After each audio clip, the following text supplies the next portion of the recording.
Ahoy, and welcome back to Titanic Talkline. Y'all, I hope you're ready and that you have your snacks and your blankets and are all cozy and ready to listen to this episode because things are going to get a little spooky. That was really bad. All right, everyone, and welcome back to Titanic Talkline, except, shit's gotten weird, and I think I might have taken the left turn and ended up in the PARAnomaly ZONE. Oh, awesome. I thought you were going to say Albuquerque for a second, but that's okay. Never been to Albuquerque. that shows you my age there. That's like an old Warner Brothers Bugs Bunny joke or something. So No, I just don't know anything. I'm very bad at pop culture. Oh, I gotcha. Understood. So I'm looking at your room behind you. You got a pretty nice framed photo, it looks like. Is that a painting? It is a painting. I found a really nice painting, a poster version of a painting on Redbubble by an artist whose name I can't remember right now, but Hey, that's what's hanging up back there. And that looks good. Bunch of books. Nice. Yep. I like it. But again, like I said, it's nice to meet you. I'm glad to be here. Thank you for inviting me. This is pretty cool. Yeah, thank you for coming. Do you want to introduce yourself to me and everyone else, and also maybe give us a bit about your Titanic story specifically? Because I know you cover a bunch of stuff on your show. Oh gosh, yeah, we cover the gamut on the PARAnomaly ZONE. Yeah. As I say incessantly in the intro, we cover all things paranormal, strange, and mysterious. And believe it or not, that included an episode or two on the Titanic. The last one that we did was the Curse of Titanic. That was that was already a couple months ago, I guess. But we've been doing this for a few years now under the name PARAnomaly ZONE. We've only been doing it for about a year. We actually were the Alternate Route podcast for several years before that, but then I was like, we talk about all things paranormal, and people are sitting there scrolling through, thumbnails of podcasts, and they're looking for something paranormal. The Alternate Route podcast doesn't exactly jump out to them as far as like, oh, hey, that's a paranormal podcast right there. Sure. So I wanted to kind of change the name, and yeah, we're having a good time. And I guess I've just always been fascinated with the Titanic. I really do not know why. The last 20 some years, I've just been, there's something about it, and I'm excited to talk about it. That's for sure.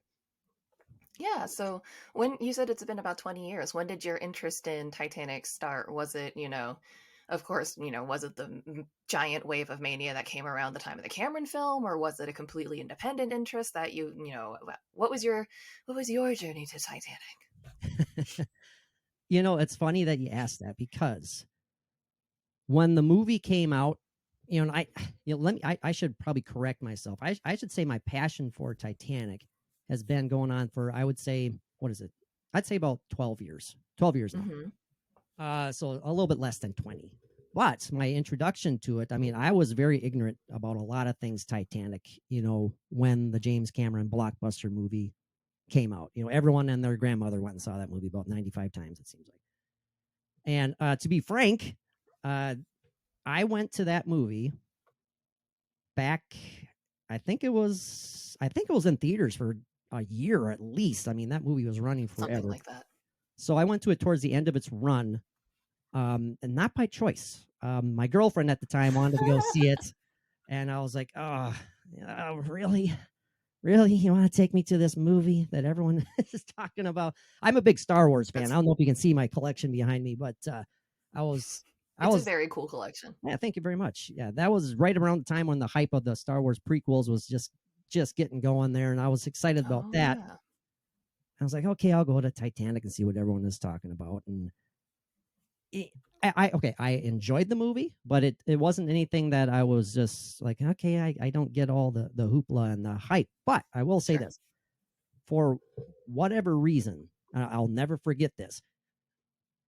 Later that night, we were in Chicago at the time, actually, when we went and saw it. We were visiting, I think, my girlfriend's aunt and uncle. But when later on, when the evening came, we went to bed. I have a very vivid memory of a dream that I had that night. Who knows where it came from? Obviously, it was influenced from seeing the movie. But the dream that I had was the vision of me underwater with, sounds kind of morbid, corpses floating above me and like a light shining down, I could see like their silhouettes, and I'm underwater and I'm like aware that I'm dead, but I'm seeing these other bodies sinking down towards me. And I've always related that to seeing the movie. And I guess that was the first initial spark of like, again, I'm kind of going down maybe the paranormal Mhm. aspect of it here, but that really kind of intrigued me from the get go. And so I've been off the races kind of since then. I have to say, if I had a dream like that, I think I'd never want to think about the Titanic again. That sounds awful. Yeah, it wasn't enjoyable. I'm sure I woke up Oh. in a cold sweat and probably ran around the apartment building, whatever, in my underwear. I don't know what I did, but it was I crazy. re I recently I don't know why I do this to myself. Like I'm not usually easily influenced by like quote unquote scary stuff. But if it gets to the point where I'm really tired, when you're kind of like fighting the sleep, Yeah. that stuff will get me. And I made the stupid fucking mistake of scrolling around on Reddit and I saw why. I clicked on the submechanophobia thread. I don't know why. I don't subscribe to that thread. Uh huh. I am not part of that subreddit, but for some reason my thumb was like, we're going to go there. And the first thing I saw was like a clip of a underwater shark animatronic. And for some reason I was like, I know if I click on that, I'm going to die. So it was like, I have to abort this mission immediately. But instead of doing that, I didn't. I clicked on it and watched this for about 2 seconds. It was like, nope, nope, nope, nope, we're done, we're done. And I Yeah, haven't gone back to it since then. Mostly because that's I just probably your remember that wise right choice. now. Yeah. As soon as we hang, I'm probably gonna go look at it because it's bright outside, so There you go. everything's Yeah. fine. But it was still just one of those things where I'm like, underwater stuff is really scary, man. Oh, it's terrifying. Yeah, it's terrifying. We're not meant to be underwater. Us silly No, humans aren't capable of existing there. So I get you. Yeah, it's definitely a phobia for sure. yeah. Speaking of Star Wars, because I can see but y'all can't. He has a very very impressive Star Wars collection. I was watching Clone Wars a little while ago, and there was that Oh, sure. episode underwater with the calamari people, which, by the way, there's a species in that series called the Mon calamari, which means my calamari, and I'm Yeah, just mad that we don't talk about that more because it's one of the funniest things I've encountered. It's like, sure. sorry, they called themselves my food, My food. basically. Yeah, there you go. Why are we not having a further discussion on this? I think they just But want to sweep that under the rug. No one will notice yeah, well, don't name it that. But they had, I don't know what they're called, but like the Jedi had these kind of underwater schooner deals. I don't know. They it. Sure. Yeah. handheld controlled kind of like motorized bodyboards in Mm-hmm. a way. Mm-hmm. And I remember thinking, I want one of those so I can go explore the Titanic. Oh yeah, yeah. However, I need 2 to 3 other people to go with me because there was a 0% chance I could go down there by even if it was humanly possible Sure. to just go down there by myself. It'd be like, no fucking way. I I don't. know. Ugh, a One stray thing fish would be the end of my life. I, I often ask myself questions like, because I am kind of a claustrophobic person. I've gotten better Mhm. as I age. I'm an old man now, and it's definitely doesn't bother me as much as it did. But I've asked myself that question. It's like, would I rather be shoved into like a little space capsule and be shot out into the vastness of space, or put myself in a little submersible and go down to visit the Titanic? I would always choose the Titanic, just Same. because I'm fascinated by it. Hmm. But man alive, it takes balls to go down there. It really does. I mean, obviously, it takes money and equipment Yes. and the smarts and the technology, but man, you have to have courage to go down there because something could go tragically wrong any second. But man, if I can go there for free, sign me up. But I don't think Yeah. that's happening. No, it was one of those things where I was like, if I had $250,000, would I feel comfortable spending it on a ticket to the Titanic? It's like, no, that's a house. Like, come Yeah. on now, Oh God, yeah. let's not be crazy. But yeah, in that same, it's funny. I don't think I'd be that scared of a submersible. I think because it's like, all right, they've done this before. There's a crew. I'm not alone. I'm not manning the submersible. That Yeah. would be a Sure. very different discussion about things. Like, you got to get Yeah. yourself there. Pass. But I What do you think that think I could about hang. what do you think about the people who have the money, who just fork over a fortune and a half to go down to, so they can be wed on the deck of the Titanic? I mean, they're not actually touching the Titanic; they're floating right above it. But people have forked out hundreds of thousands of dollars to do this, Yeah, and I know the ooh, Ocean Gate exploration, it is $250,000 to as a civilian to go. People got married in a submersible? yeah, Are you absolutely, serious? yeah, yeah, Okay. What do I think about? Okay, I think these are two separate things. If you have the money to buy the ticket and go down, I'm very envious of you. I'm also one of those people that's very much like, what the hell do we need billionaires in this country, in this world for anyway? So Right. I'm sort of like, I'd feel a little bit less guilty or bad about it if everyone else's needs were taken care of and there were just some people where that was like a privilege you could afford. But Great point. I don't shit on that very much just because I'm like, I Mhm. get it. You have the money to go down and look at the super cool thing. And also as long as you're not doing anything stupid, like you're not going down there and poking at it or seeing if the portholes are broken. You're not doing Mhm. weird shit. You're just going down to explore. I'm jealous of you. If you're Great going point. down for weird purposes, like if you're, I don't know who these people are that got married there. I don't necessarily know that I hate that. I just think that's dumb, I guess. Because like, Amen. isn't the Yeah. point of, I'm not married, but like, isn't the point of marriage to like celebrate your love and everything, et cetera, et cetera? You can't have anyone attend your wedding. Yeah. Like you can only fit like only three the people who people. are only the people who are in the submersible with you, they're Yeah, it's you're just depending on like them for your we life. right, we got married at the Titanic. Oh cool, what are the pictures like? The inside of a submarine. Yeah. Woo. Oh, Romantic. cool. I think maybe question mark. Yeah. So I think in my opinion that just still silly. Like Yeah. No, that's I just dumb. agree. I agree. Sorry. Like, no offense if you're the couple that got married on the Titanic. Love that for you. Think it was dumb. Agreed. Agreed. Sorry, They I'm a can blame judgy, they judgy can blame person. me. I brought it up. They can blame me. But I think it's kind of like I'm a judgy, judgy person, but also I'm like, I love pulling out this line from Anastasia where Angela Lansbury is dismissing an Anastasia wannabe, and she goes, "Haven't you anything better to do?" And it's that just like so dismissive. Get out of here. And I'm like, that's the thing I feel about stuff like that. I'm like, haven't you anything better to do? Right. I know. I gotcha. I gotcha. Oops. Oh, that's perfect. That's perfect. So I will say, I will say right off the bat that you have a great podcasting voice. So I Aw, can see thanks. this. I can see this taking off for you. This how can I ask you a couple of questions real quick? Yeah. Well, how long have you been doing this podcast? I think I only came across you on Twitter. I don't Hmm. know how long you had a Twitter account.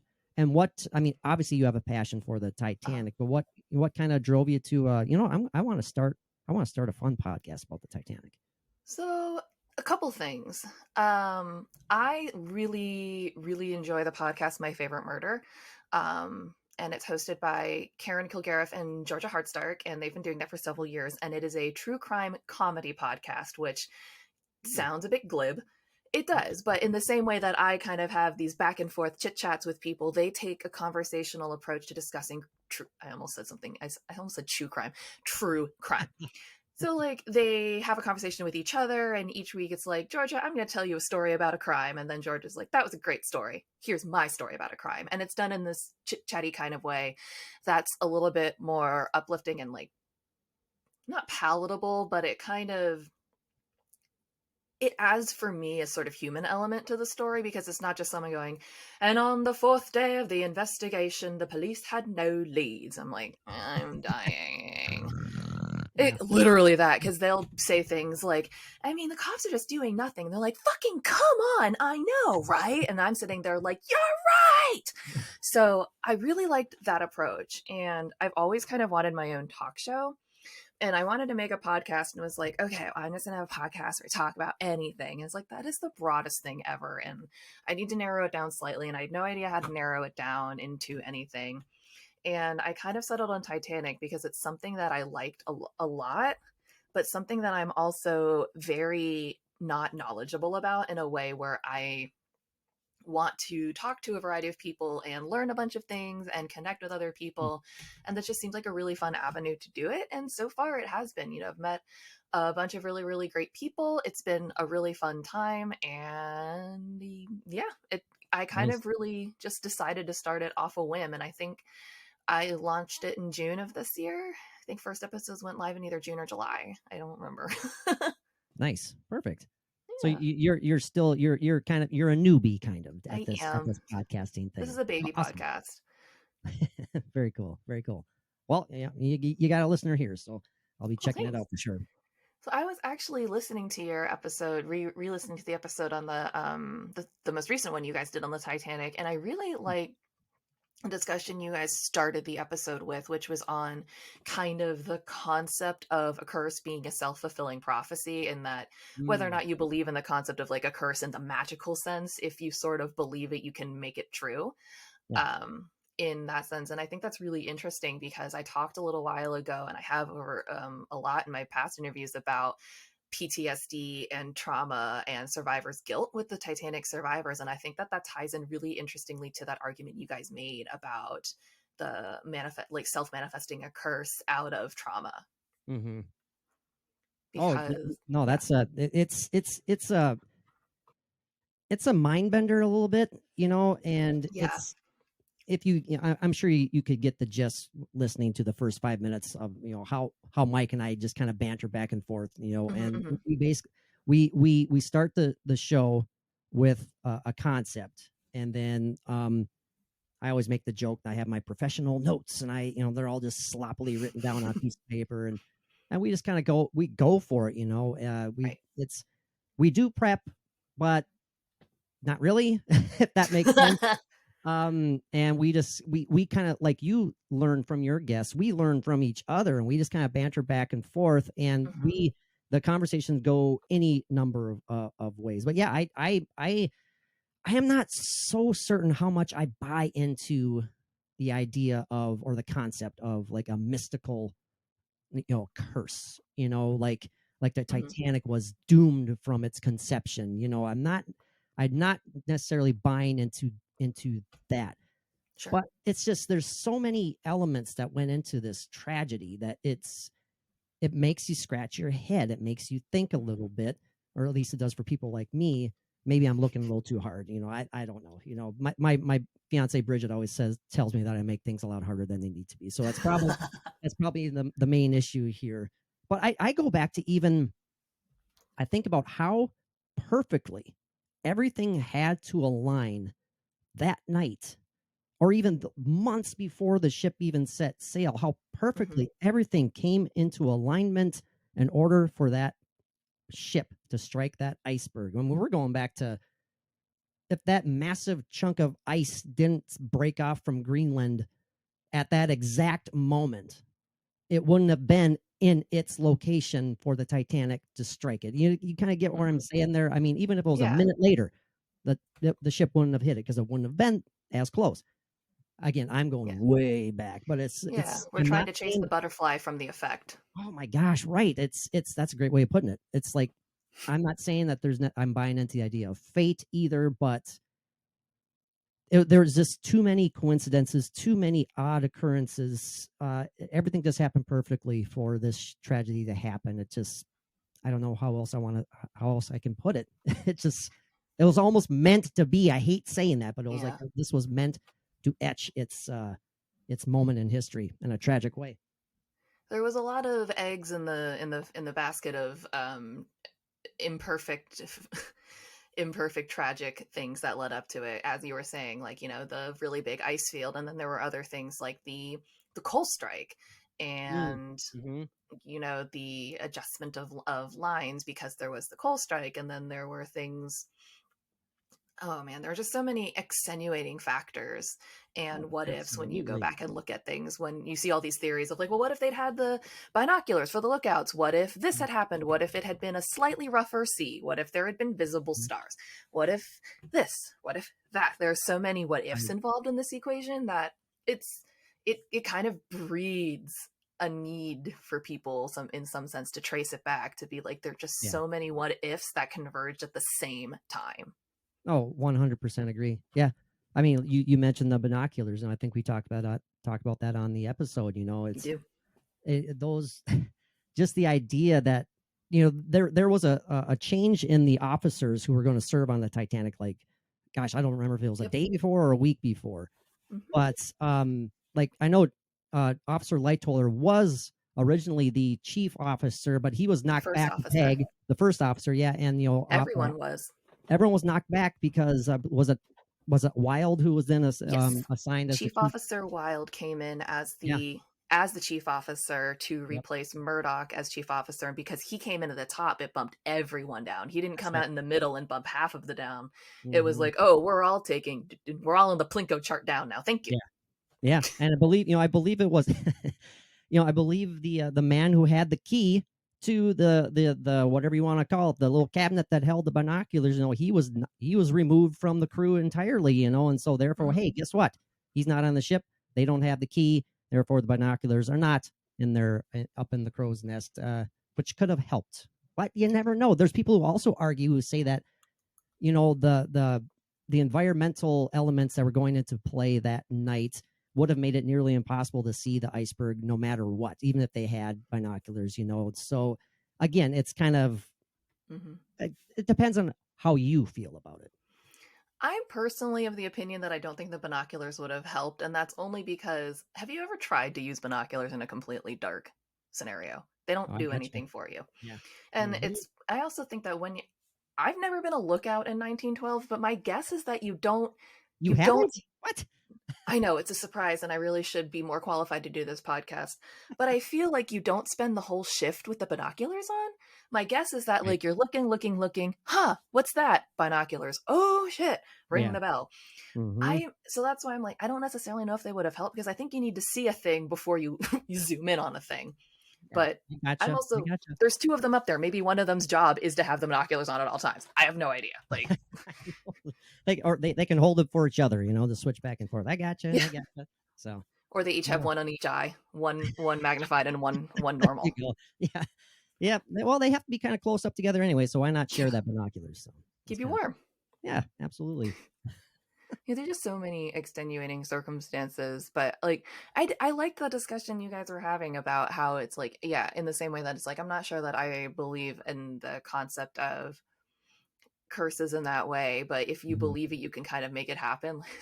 Speaking Yeah. of Reddit, I Yeah. saw another this is going to sound unrelated, but I saw another one. I think this was an "Am I the asshole?" thread where this girl was getting tired of being harangued by a family member who was like, "Why aren't you Christian? Why aren't you religious? Mm. And why won't you get baptized?" And I guess she got fed up, so she splashed water on this family member and like jokingly yelled, "I unbaptize you in the name of the devil," as a joke. But then this family member was like, "Ever since you did that, I've been getting bad luck, and I demand you unbaptize me." Or you No rebaptize me, kidding. and this girl is refusing to do it just because she thinks it's funny, but also she's like, I didn't actually do anything. Like, Wow. but That's it's one of interesting. yeah, it's like, all right. I mean, I guess if you truly believe that you're cursed, you can find a way to justify Well, that. every little thing that occurs to you that Hmm. is negative, even how minute or minor it may be, you're going to blame that on the curse. It's like, hey, Exactly. I can't find my car keys. Damn that curse. And then you find them two Right. seconds later. So Yeah, and I thought that was really interesting when you were discussing it because when I first started to listen to the show, I mean, I had no idea I knew what it was about because it was called the Paranomaly Zone. I'm not a complete moron, but I was like, is right. this going to be one of those things where they're like, today we have our guest Bigfoot on? And I was like, is it going to be a farce? I have no idea. Um, I wish we so could when talk you, to Bigfoot. That'd be awesome. I have no idea. So I was wondering when you first started off with curses, I was like, great, is this going to be like some sort of weird hoke job or something? Sure. But then it was the sort of blending in the notion of it's the same way that we now know that PTSD is what it is instead of just like being mildly unnerved or that we now know that the women who are quote unquote hysterical are not actually hysterical. They have a problem we need to Hmm. address that does not involve being locked in a room and tortured with a vibrator. That's not going to solve anything. Right. I gotcha. So yep, it was It's interesting. I think we also kind of I'm struggling to remember a lot of the stuff that we talked about. Seems like such a long time ago. It's been It's 84 a years. real, yeah, no kidding. Good one. That was good. I like that. Took me a second. Um, yeah. We also talked about kind of, this, as you mentioned, the PTSD, the survivor's Mhm. guilt. I mean, how tragically several survivors of the Titanic, choose to take their own lives, Yeah. down the road. And is that directly related? Well, yeah, of course it is. But is that related to a quote unquote curse? I'm not saying it is. we even went down the road of like, premonitions and fortune tellers who were, Mm-hmm. who were allegedly, I believe it was the passenger's last name was Bishop. She was on a honeymoon with her husband. They were kind of Mm-hmm. highfalutin rich couple back in the day, and they were on their honeymoon. I believe they were in Egypt before they were going to set sail back to America on the Titanic. And she's like, hey, you know what I feel like doing? I feel like getting a fortune. I feel like getting a reading from a fortune teller. Why Why not? not? We got time to kill. When in And Egypt? and I think it's so, yeah, right. I think it's interesting that she relayed this story while in the lifeboat to the other passengers on the lifeboat in order to raise their spirits, because they, according to her prophecy, she was going to not only survive a sinking on the open seas, she was also going to survive an earthquake, and then she Mm-hmm. was ultimately going to die in a car accident. So she told this story to the passengers on the lifeboat, because you see, we have to survive because otherwise my prophecy will not come true. So it's like, I don't know how much that raised their spirits, but hey, anything, that's worth giving anything a shot. But and it's Right. crazy because she survived the sinking. Her and her husband visited California. They survived an earthquake when they're in Mm-hmm. California, and then she ultimately suffered severe head fractures, skull fractures, in a car accident. She survived, but some people believe that may have caused her to develop epilepsy, which she ultimately died from falling and hitting her head on the floor again. So Yeah. say what you will about that one, but that's, again, kind of crazy coincidences. Seems like it matches up to me, and it's one of those things where you can put as much stock or in that as you want to. Yeah, If you want to think, well, that's horseshit, and I could put together a better coincidence if you gave me 5 minutes, I could think of something. But sure. on the other hand, I just look at those two things, and it's like, huh, that's really cool. Yeah, I know.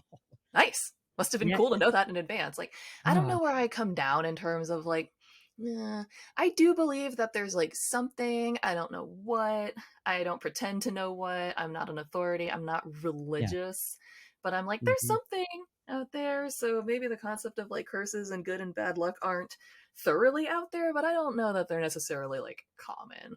Or I Right. don't necessarily think they're maybe how we think they are. I think Yeah. maybe it is something like collective trauma, like surviving a massive shipwreck or another kind of major disaster. Hmm. I'm sure that everyone who managed to survive, say, like Hurricane Katrina or what have you, probably Hmm. shares some sort of not like collective in that you're a hive mind, but like you've been through the same experience and therefore have been through that sort of trauma, which is a unique form of trauma, and it kind of creates its own quote unquote unique curse in a way because like Hmm. no one else has been through that experience that's not in that little bubble. You can only really relate to each other. And if you're predisposed to think that you've been either blessed a survivor or cursed a survivor, Yeah. you can describe a lot And of things. it's that was well said. I'm just, things are kind of flooding back into my head now too. It's interesting. The author of one book, I believe he's the author of Farewell Titanic, Charles Pellegrino. He was a part of Cameron's expedition down to visit the Titanic. He was on the Keldish, Mhm. Keldish, I believe that's a Keldish. research vessel's name. I'm sure you've seen the Ghosts of the Abyss, the when James and his crew went down again to survey Titanic. I'm fascinated by that film. Hmm. But he's on the ship there, and he was brought down to to visit Titanic. And I recall a portion of his book where he says, and this isn't an uncommon experience to him, but uh when they, I guess, floated to the stern of the wreck, you know um that's when he all of a sudden felt this overwhelming dread, this overwhelming sensation of sadness and like a weight. And he became like nauseous. And, and this is a very well read, intelligent, I mean, he's a scientist, for gosh sakes. Hmm. And it's fascinating to read this because it's, like I said, it's not an uncommon occurrence. A lot of people who have visited the Titanic wreck site say they feel the same thing when Hmm. visiting the stern, which, of course, as we know, is where a lot of the Yeah. people who tragically died. That was their last clinging Hmm. to hope experience, I guess, off the stern railings and what have you. So Right. I find that pretty interesting. I mean, maybe there's something geologically speaking that's physically causing, you know, them to feel different down there at the stern area. You know, maybe the seabed is different, maybe the currents is different. I don't know. Sure. But it's pretty interesting. You know, I personally believe that, again, going down kind of the paranormal thing here, because hey, that's what we talk about on the Paranormal Zone. And I would like to preface that by saying that we are very open-minded, but we're also skeptical. I mean, we don't sit there and automatically believe everything. You just can't. No. You can't do that, because let's just face it, a lot of it is ridiculous. Sure. But we are very open-minded, and we like talking about it. And Yeah. I'm kind of like this. I'm the skeptic, the more skeptical one of the show, of the two here. You're the naysayer in the equation. Yeah, kind of. You know, it's a long running joke. You know, Mike like believes everything, and I'm just like, come on, dude. You know, but Here comes Patrick to ruin the day. right, exactly. Yeah, I'm the bummer. I'm the bummer. I'm the letdown. But I think that there's something to that. Is I guess what I'm trying to get to here. Sure. You know, I believe in energy being able to leave an imprint, so to speak. Same. Specifically of if it's unbelievably strong emotional energy, whether it be positive or negative. But in this case, it'd be unbelievably sad, unbelievably terrifying. And so I really do think that there is a residual imprint at the stern. I mean, more than likely at the entire wreck site, of course. Right. But I think it's a possibility. I think so, because I mean, I've never been to the Titanic, but when I was in Germany with my family, we went to go visit Dachau. Yeah. I wanted to go see Auschwitz, but where we were staying, it was too far. And I remember I was an adult, and my whole family were legal adults, so no one needed to have a conversation with us about, okay, now kids. Sure. But when I got there, it was an overwhelming air of silence and reverence and just, I don't even know what the word that I want is. It's not doom. It's not depression. It's just like suffering. Sure. Because, this very was a solemn, I bet. Yeah, very solemn. It was a labor camp. And, yeah, it touched everyone, and people were taking pictures and the things, but there was no one running around like, Susan, come look at this. Take my picture. There wasn't any of that bullshit. People were behaving because they were like, here's reverence and respect, and you could feel it. And it was tangible. You didn't run around, you weren't stomping through the grounds, you walked gently and carefully, and you looked at things and you took it in. I was just going to say that. Yeah. Yep. That's what it was for, and that makes sense to me. And then it therefore absolutely baffles me when you see stuff that popped up. There was a wave of it that came out when Instagram was still like the hot thing, and now it's coming a bit, now that TikTok's a big thing, where some people will go and act like a damn fool at like Auschwitz and Dachau, taking like posed yoga photos is the most recent one I saw, and it's just like, listen, what the fuck? Yeah, I mean, come on. I mean, can't Seriously. you think of something better to do? I mean, really? Haven't you anything better to do? Yeah, it's like I sounded old right there. I know I did, but man alive. That, to me, that is the ultimate of disrespect too. It really is to me. I mean, I agree. I'm an old fart in a lot of ways, but it's like, okay, you can have your TikTok thing, but go somewhere else. Yeah, exactly. And like, I understand, the whole taking pictures, especially of something like you're in Germany, you maybe want to take a picture of the signs or what have you. But there's a difference between doing that and taking a selfie. Yeah. Like, yeah, exactly. A pose one, or doing thumbs up, like, hey. Yeah, exactly. Like trying to balance on the train track or whatever it is. It's like, could you not? Yeah. Could you not? Yeah. And it's just, ugh. Thankfully, it's harder to get to Titanic. Otherwise, I'm betting you'd have people who are like, I don't know, trying to climb the crow's nest. Oh, I 100% agree with that. They would be.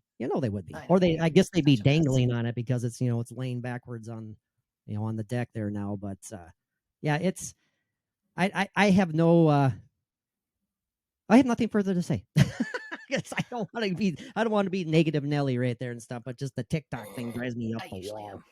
TikTok, I'm too old for TikTok. I've outly stated that I'm not. I have a TikTok account because it made me make one in order to watch a series I was trying to watch, and it was like, damn it.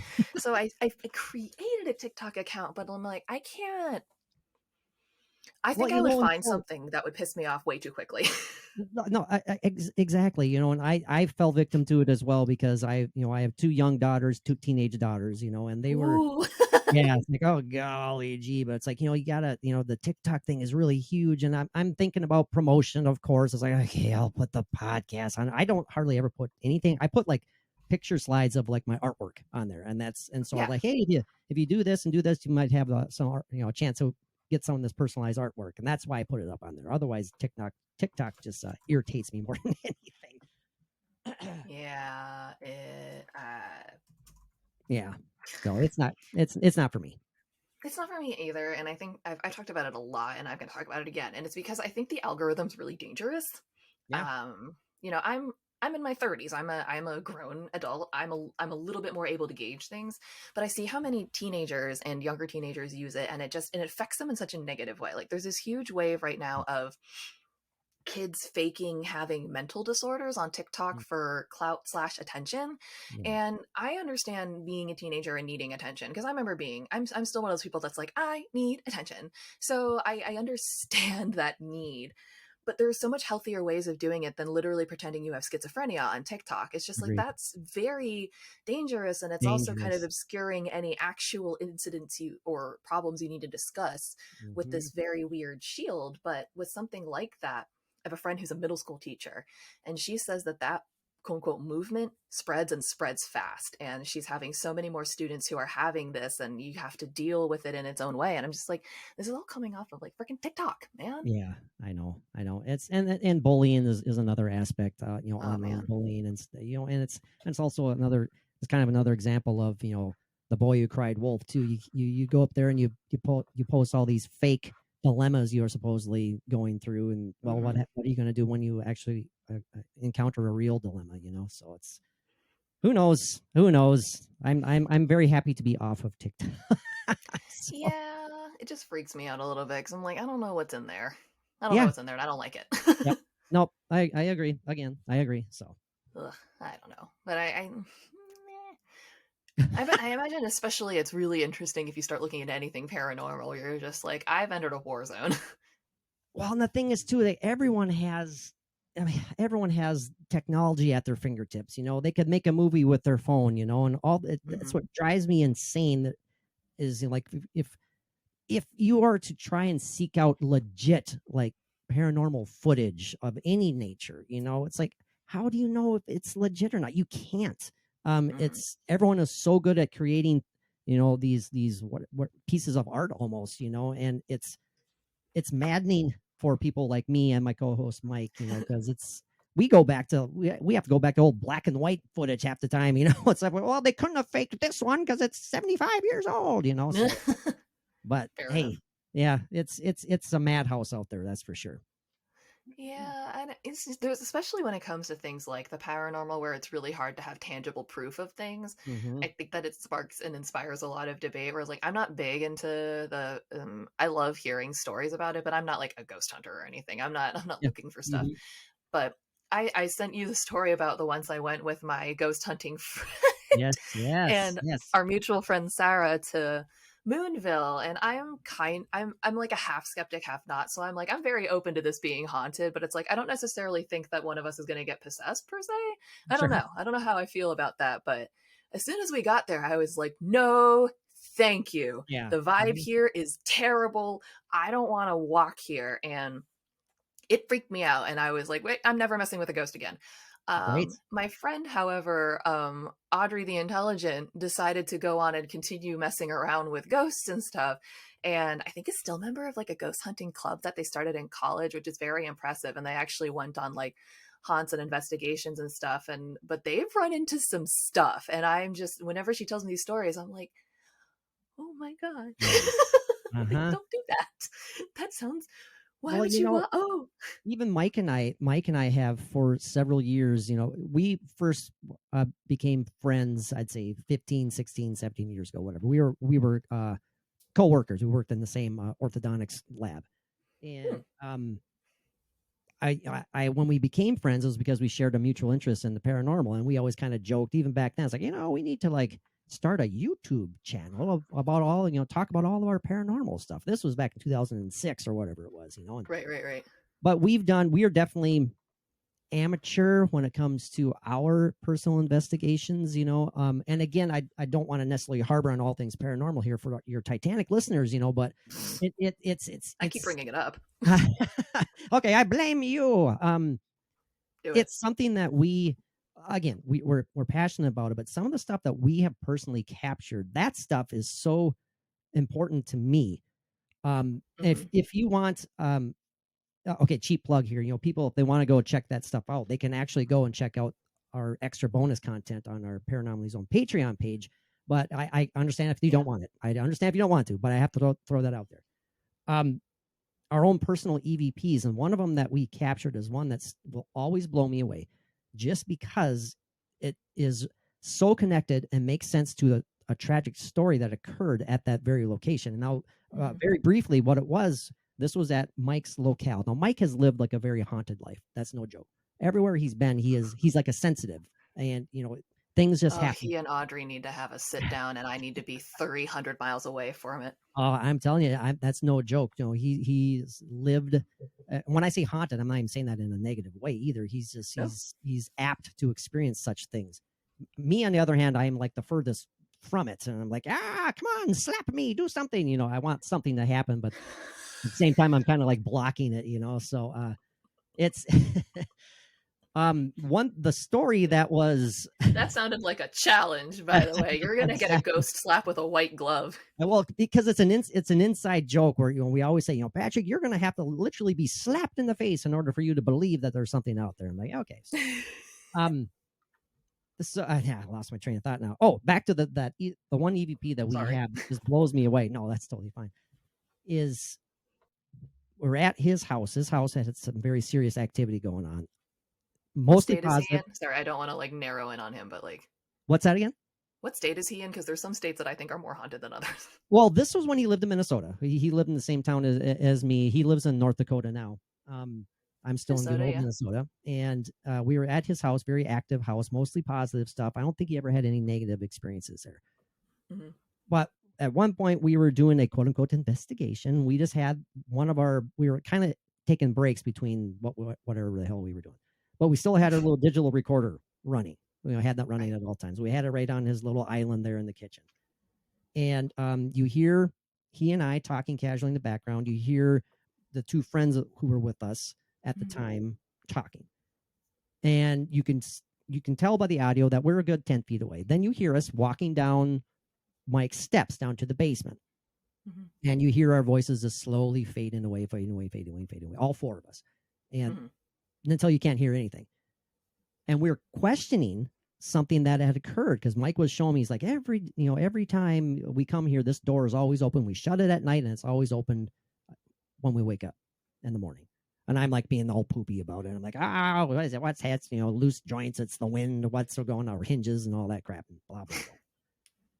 And when we fade out of audio, we're still kind of asking about stuff. We say, well, that one's debunked. Oh, what a word, debunked. And then you can't hear us anymore.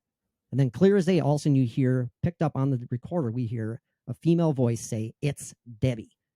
And obviously we had no idea until we played it back the next day. Mike played it back, called me up immediately. And then the backstory, tragically, that house was the locale of a young girl, 8 years old, 7 years old, who was killed by a garage door falling on top of her. Oh my God. And her name was Debbie.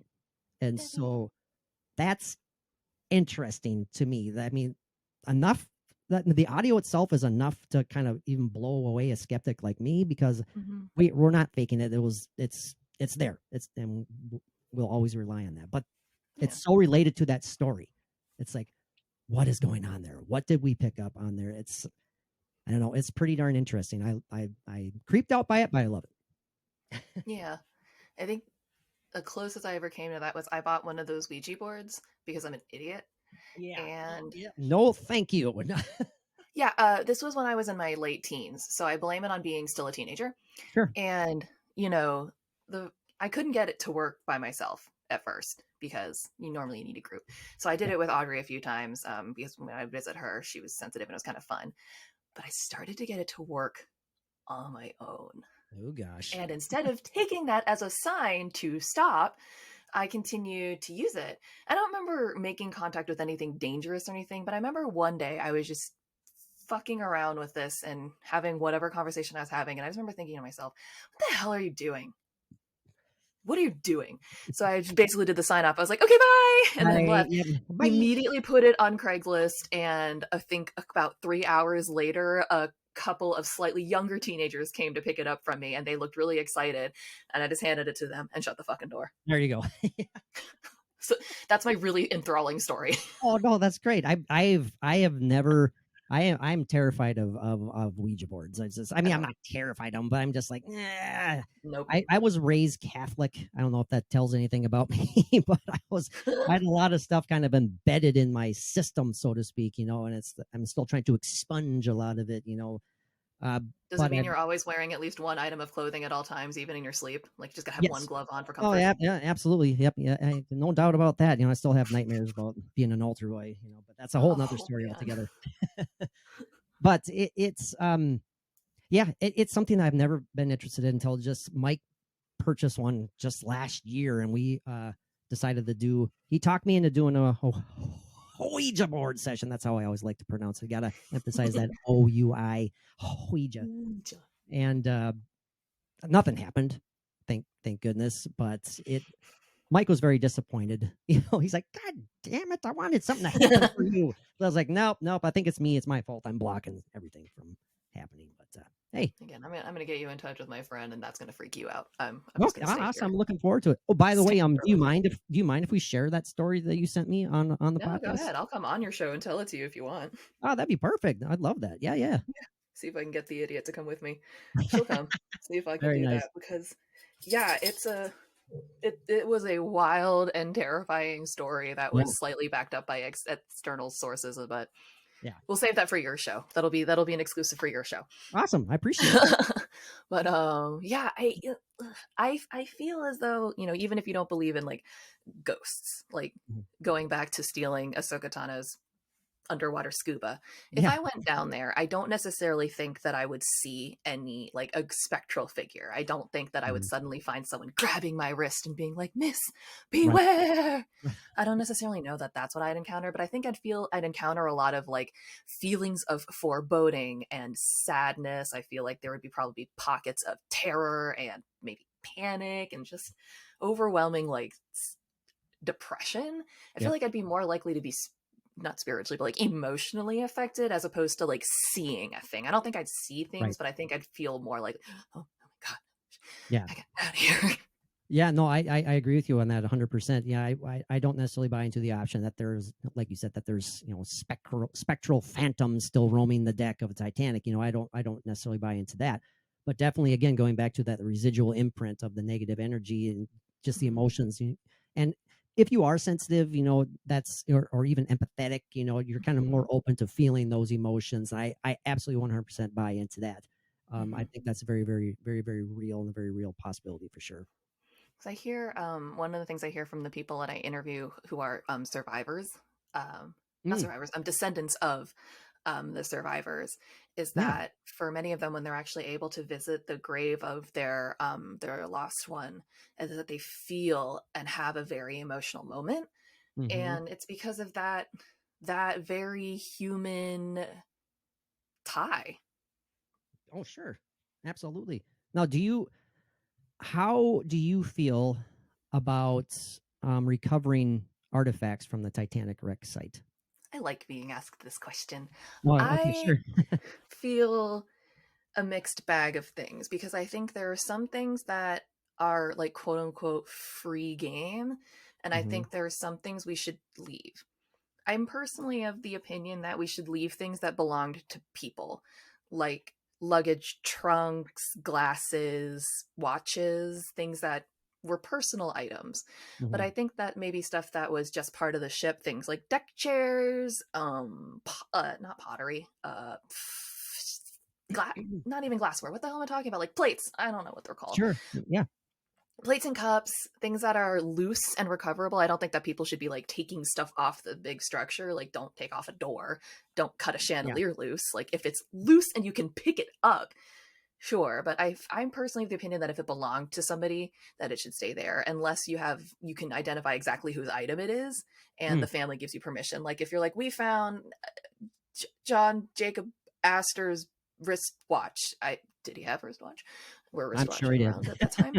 Okay, I don't know. Or like a ring of his. If we're like, Yeah. we can confirm that this belonged to the Astor family, and if the Astor family was like, we would like that recovered, it's like, all right, that's a personal artifact you can bring home. Yeah.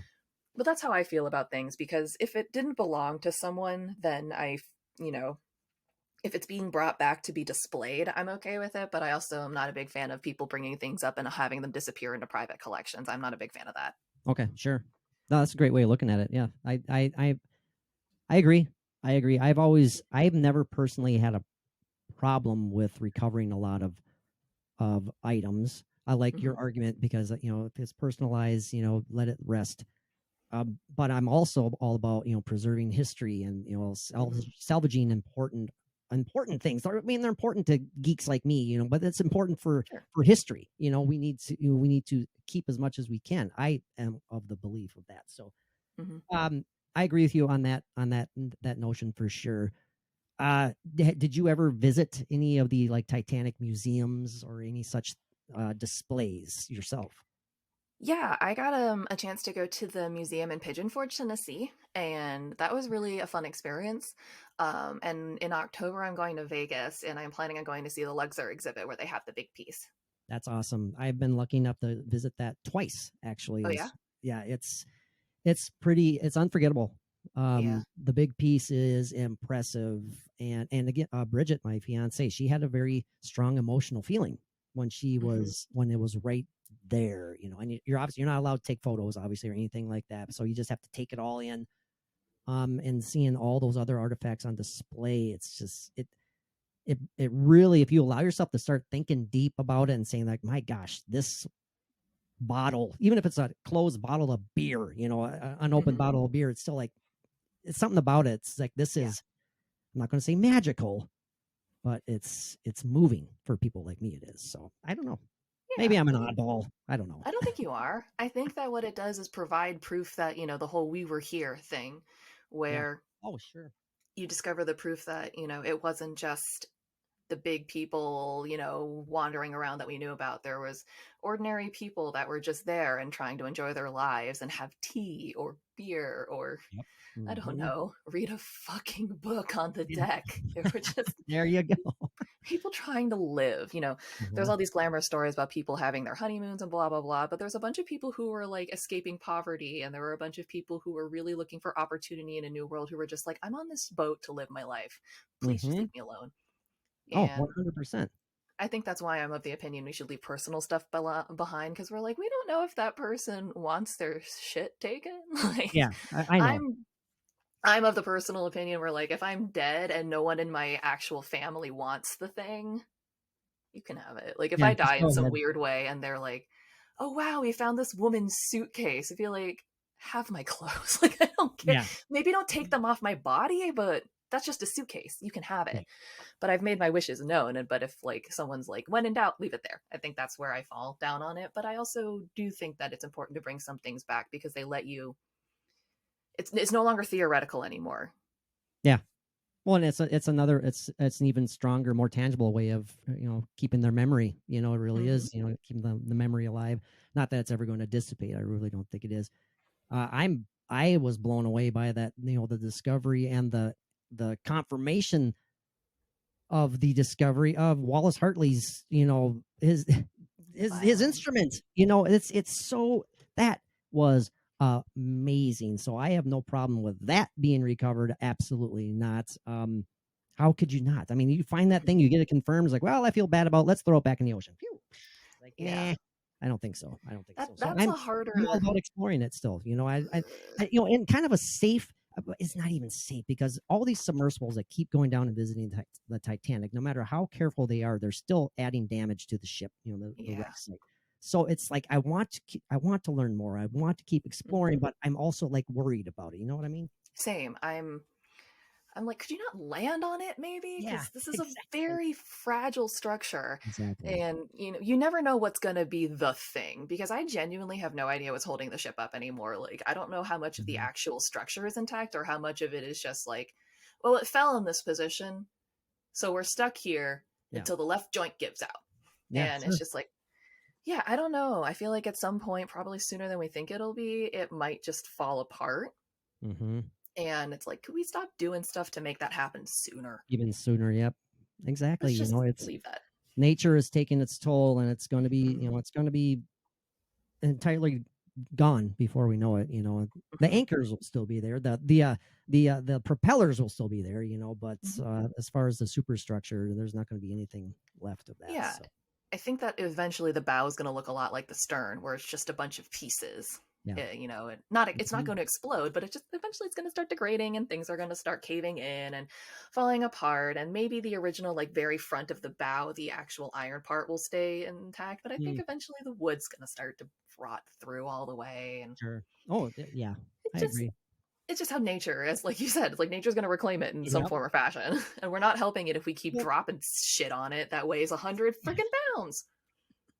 In kind of a trippy way of looking at it too, it's like, and I might sound kind of corny and cheesy here, but in a very Yeah. real way, the Titanic is kind of coming back to life, because Mhm, it's disintegrating back into the earth, and this mhm. starting that cycle all over again, and it's actually, totally new forms of life has been created on the Yep. Titanic, wreck site. And it's, when you look at it that way, I guess I'm trying to put a kind of positive spin on it. It's a whole nother trippy realm of viewing it, but I choose to do that every now and then.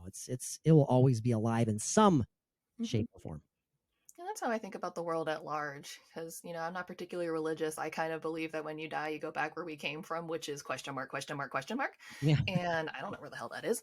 And that's kind of how I feel about things like this. We're like, yeah, it's going back, maybe not necessarily where it came from, because it didn't come from the ocean, maybe, but like it's Hmm. going back to nature where it was founded. Like the iron came from the ground, the wood came from the trees. Right. There was I mean, sure, there's some man-made stuff on there, like the linoleum. The linoleum came from hell, but there's just saying.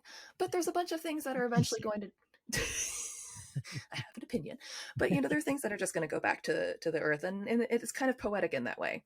In Yeah. the same way that eventually when you die, your body goes back to the earth, even if it's in a Hmm. coffin. The wood breaks down, and maybe it's 10 years, 100 years. Eventually, you're back to being a carbon-based life form, just not a human.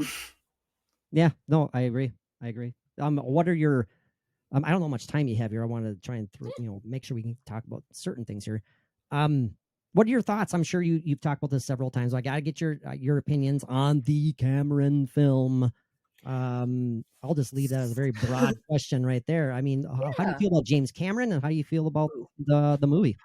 I think James Cameron's a bit of a lunatic and he doesn't sound like a very nice person. So I've heard I'm, nightmare stories. Yeah, that's yeah, I'm just like, I don't know. I know so many people in my life who create art who aren't jerks. So I think it's, in my opinion, like, yeah, sure, it looked good, but I feel like you could have maybe gotten the same results without being rude. You probably could have just communicated like a human to the people around you what mm-hmm. you wanted.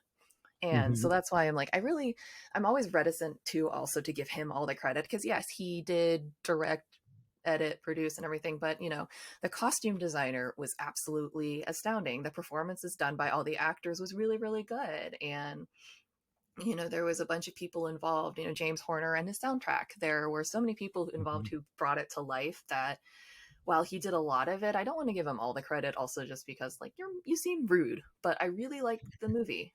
It's a little ridiculous at times and I don't think it's like a perfect film. I like it though. It's just a Yeah. little it's melodramatic at moments, but I think overall it's a very good film. Yeah, no, I pretty much have the same take as you. Yeah.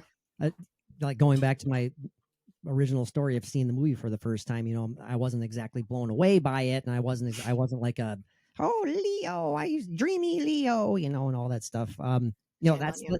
let, let's face it, that was what 50% of the box office receipts were, Hmm. all the girls who kept going back to watch Jack Dawson die, and that's what they loved about it. There's like, not my Jack. Um, Right. but I definitely appreciate James Cameron as a filmmaker. Yeah. He's an unbelievable perfectionist, Hmm. but he's also kind of tyrannical in a lot of ways. Like I said, I've heard nightmare stories, particularly filming the movie The Abyss. Where Oh Ed yeah. Harris, several of the cast members, we'll never work with James Cameron again, and so on and so forth. But then there's other actors, Sigourney Weaver, from the Avatar cast, who have nothing but Hmm. praise for James Cameron. So I've never met the man, so I don't know. I admire what he's done. I admire his Sure. balls for going down in that damn submersible down in the deepest part of the earth. That is, I don't know if you ever watched that documentary. It's pretty Hmm. fascinating. Again, it's kind of, you can't help but get a sense of like he's going, hey, look what I just did. Let's film Yeah. me doing this. And I'm James Cameron and I did this and you didn't do this. I did this because, you can't kind of get over that a little bit. But at the same Right. time, I couldn't do that. I don't have the brains to do that. It's pretty impressive. So I'm kind of with you. I appreciate the art. I appreciate the Hmm. talent. Personality wise, maybe not so much. I also look at him and think you made Titanic, and then you went on and made Avatar, and then you think we want to see 8,000 of those. So that Exactly. tells me there's something wrong with you, Exactly. Yeah. because Well, and I think Avatar, I have yet to see Avatar. I almost like it's not worth refuse. it. I refuse to see it pretty much, but It's not worth it. It's really long. well, and it's also, that was, talk about a fad. Was that not just the effects of the day? That's what basically drove that box office for that film. I mean, the story is kind of light from what I have heard and It is. read, but it was the fad of the effects that sent people there. I've heard so many people say it was really cool to watch one time in a theater, never Hmm. watch it at home because there's nothing special about it. But That's maybe I'm exactly wrong. I don't how know. that's exactly how I feel about it, because I saw it in theaters and it was, it was cool. Like you said, Yeah, it was very in of the tech at the time, but now, you have the Marvel movies which do that every damn day. So it's not absolutely. as impressive. But it was Yeah. cool to look at in theaters. But then again, I think I watched it one time at home with a friend because she wanted to watch it. And I was just like, I'm so bored. Like, this movie is not compelling. Yep. And Like, what was he got? 4 coming out or 3? I'm not sure exactly too what he's many of doing. them. Yeah. No, I agree. Too I many. agree. And it was there's I yeah, it was a huge fad and I remember being everywhere. Like there was commercial deals with like every single, like you couldn't get merchandise or like products in the grocery store. You couldn't go down a single grocery aisle without some product having an Avatar endorsement on it. It Yeah. was freaking weird. Yeah. No, I gotcha. It was almost, well, again, going back to me being a Star Wars fan. I mean, I was all about all the hype for the prequels, but the merchandising was just beyond ridiculous for the prequels. Everyone was hot into the collectibles, the old vintage Mhm. toys, and they thought that, ooh, everyone wants those so bad, so let's make 9 billion other toys out there to try and sell to the masses. And you know what? Yep. 8 billion of those are still available because they weren't sold. It's Yeah. there's overkill, and I think a lot of that has to do Hmm. with this Avatar hype. A little bit of overkill. I think so. It's just like there was just so much, and it's like that almost now too. Like whenever there's a new Pixar film or whatever, it's on everything. Whenever there's a new Marvel movie, it's on everything, and it's just like Yeah, I live in a commercial, I and it's not a good one. and getting back to the Titanic, the film, I enjoyed. It's one of those movies that if I'm cruising through the channels and it's on TV, I'll keep it on there. Oop, I got a notice there I for some know. reason. Did you hear that ding ding ding? I did. Um, I'm sorry about that. I thought it was mine. No, that was mine. It says my battery saver is on. Why is it? Why? It's like, hey, thanks, thank you very much for letting me know. That totally threw me off track. Oh, Titanic. There we go. The movie. Again, it's enjoyable. I've seen it far too many times. The effects were astounding for 1996, 1997. Yeah. Obviously, he depicted. I mean, he didn't know any better. The people who put the movie together, they didn't realize that this Titanic did not raise to that vertical level when it was sinking. It was a very Yeah. not even nearly as high out of the water before it split in half. And I remember hearing James kind of jokingly say, "Man, do I have to go back and redo this?" I'm like, "Don't, No. just leave it. Don't do Just it." leave it. Yeah. As you said, the performances are fine. Um, Mhm. I think the best actor in the movie is Gloria Stewart by far. She, as far as the main Hot characters on take. the, yeah, it's. I don't know if that's anything new right there, but she is, it definitely has a lot more vibrance than anyone else, in my opinion. But again, at the risk of going on too long, too late, Meh. I enjoy it. I always will enjoy it.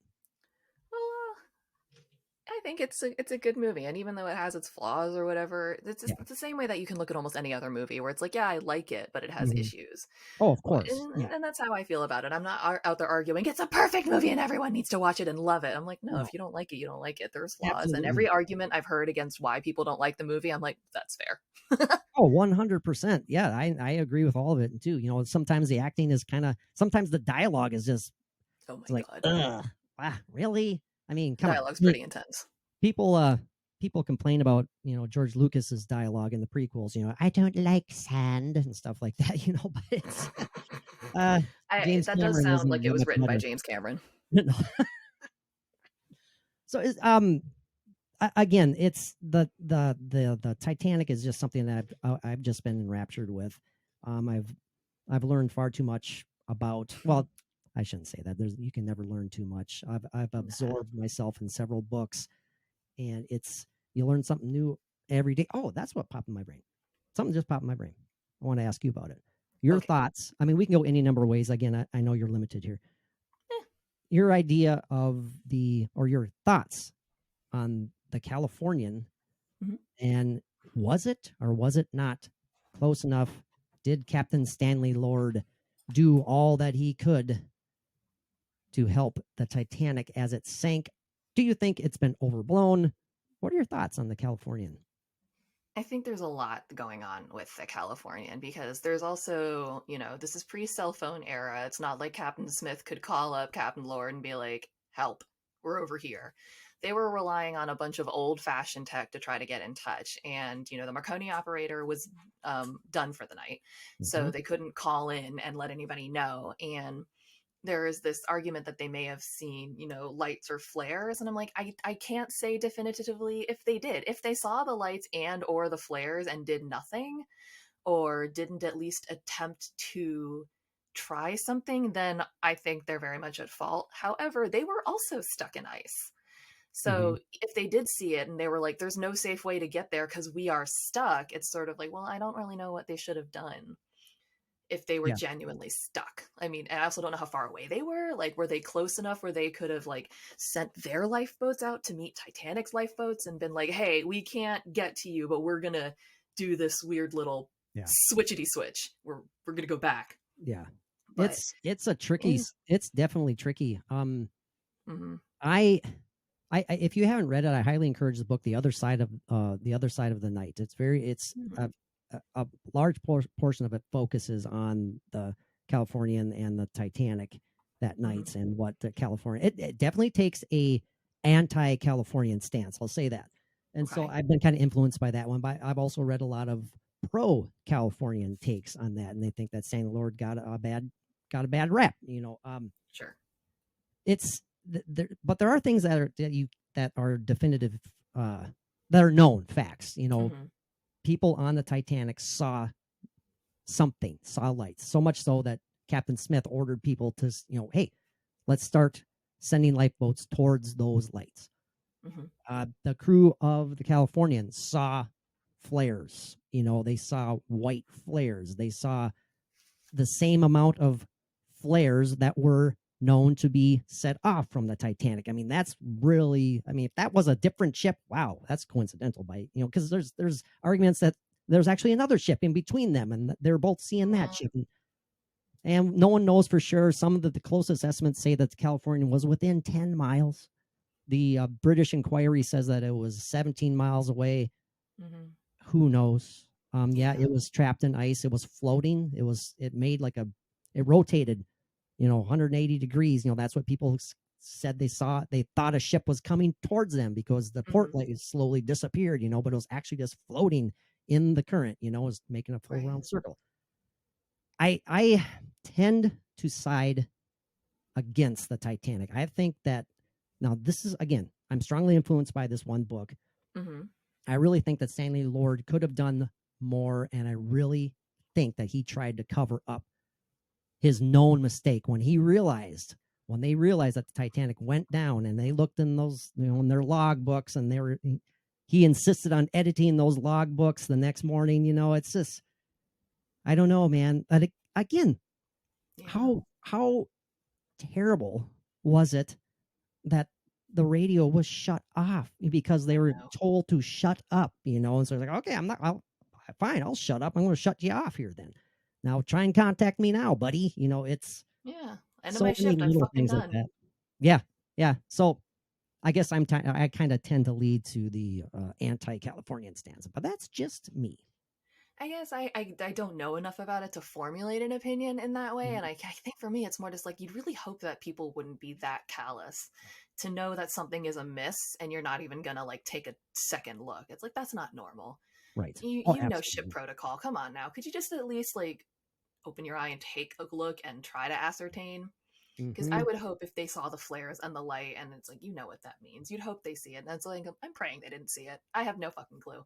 Yeah. But I mean, they could be seriously at fault. They could have just been like, not my circus, not my monkey, not my problem. They could have genuinely just been like, nope, done. But yeah. I don't know. It's, I believe the most that Captain Lord did was he said, tried to contact them with Morse, try and flash them, and they said they never got a response from them. And so he's like, well, just continue to Morse them, continue to flash them, and I'm going to go to bed. And that's basically what happened, but everyone on the, those officers on the deck were like, that doesn't look right. This thing looks like it's listing now. It's slowly disappearing. They thought this massive ship was sailing away from them. But in actuality, if it was the Titanic, it was sinking, obviously. And that way, the visuals, again, we're talking about at night on the never-ending horizon of the ocean, it's like, that looks like the ship is going away. No, unfortunately, it's sinking. So, yeah, it's just a horrible tragic thing. Either way. Tragic. Exactly. And it's like, dude, if you really did decide to like neglect everyone because you were just like, don't want to deal, fuck you. Absolutely. And Stanley Lord was trying to clear his name up till his dying day, and just, he has his supporters and he has his, not so much supporters. Yeah, and well, I guess that's what happens when you're tangled up in one of the greatest mysteries of the world. Absolutely. Yeah, he's always going to be related to it for sure. Sorry to be you, dude. It's so sad. So sad. Yeah, exactly. Too bad, so sad. But thank you so much for letting me steal away a bunch of your time. Oh gosh, no, this has been fun. It has been. Thank you so much for coming on. It has been very fun and informative. Well, thank you. I hope I haven't let you down. I hope I haven't been a disappointment. Absolutely not. No. Yeah, if you ever want to, if you're running low or desperate for guests, you can always reach out and contact me again. So I definitely will. Awesome. It's very nice to meet you. I'll be promoting this whenever the episode drops, and I look forward to listening, and I wish you nothing but success. You too. Right.